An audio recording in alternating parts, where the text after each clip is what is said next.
Welcome back. We are on day 9 of our gems, which means the turn-in day is next class, which means if you haven't quite completed some things, now is the time to start freaking out.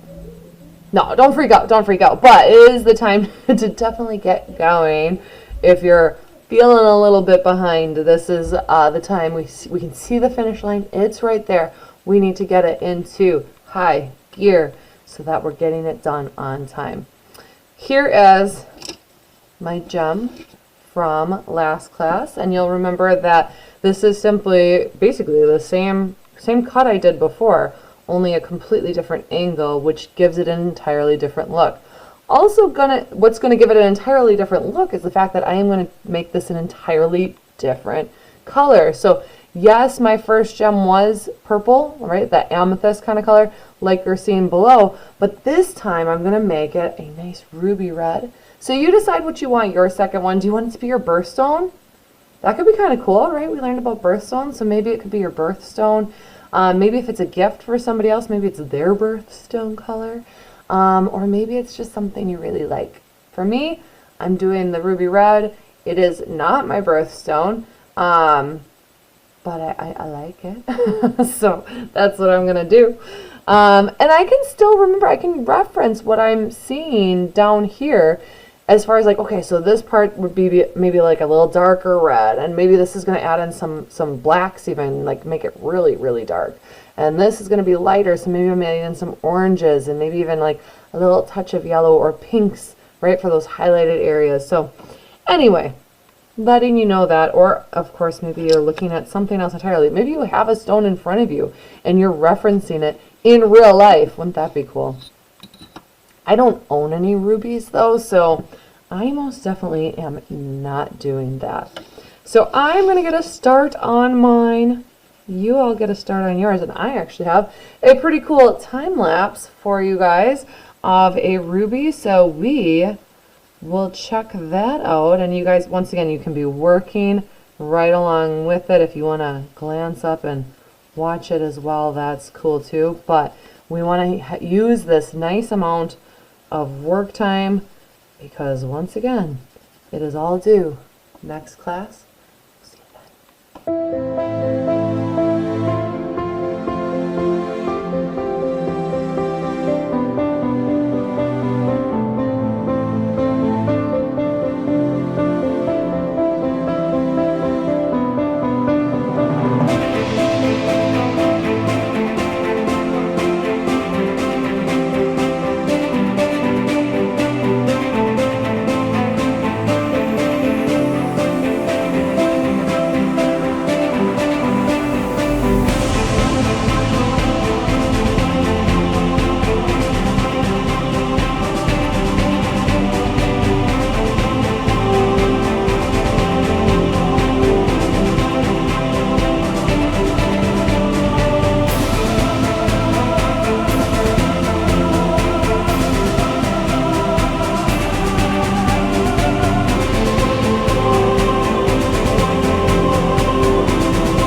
trying to jump scare anyone, but let's just quickly talk about if you're looking for some extra credit. So you know that anytime you extend your learning, you can earn up to 5 extra credit points.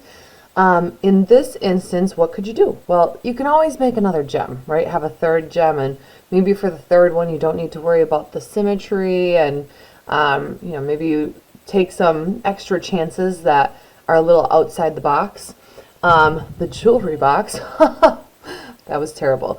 Ignore that I said that. Thank you. Let's just cut that out. Anyway, another option would be to try something a little bit different. We made all those really cool pearls, right? Remember the blue pearl, the pink pearl, the black pearl? What if we put the pearl into like a shell? That could be kind of cool, right? So this is just right in our slides. You can see, like if you keep scrolling to the end of our slide deck, it's towards the end of it. So you could always do something like that for extra credit. And then, maybe you make the pearl on the inside. Maybe you do make it either a blue pearl or a pink pearl or a black pearl, or maybe you try a different kind of pearl. Maybe you try like a golden pearl or a green pearl. I don't know. It's your choice. So you could do that. Or also you could try something, just a completely organic shape. Or another thing you could do, since gems are kind of like, intermixed with like all the gold coins in a treasure chest, you could do something like a treasure chest and color that in with all kinds of different cool color gradients. Really, as long as you're like drawing something and then showing color gradients in there as well, and using those different tones and like blending one color into the next and all the magical amazingness, I'm going to give you some extra points for that if you photo that and put it into your art journal. So anyway, do make sure that you photograph that and anything else that you've been up to this point. Get those things in the art journal. And then also don't forget, if you want to be adding them into the Hall of Frame, you can click on that link in our Art Hub as well and start adding things to the Hall of Frame too. So all those thoughts, throwing them your way for whatever works best for you. Have fun. We'll see you next time.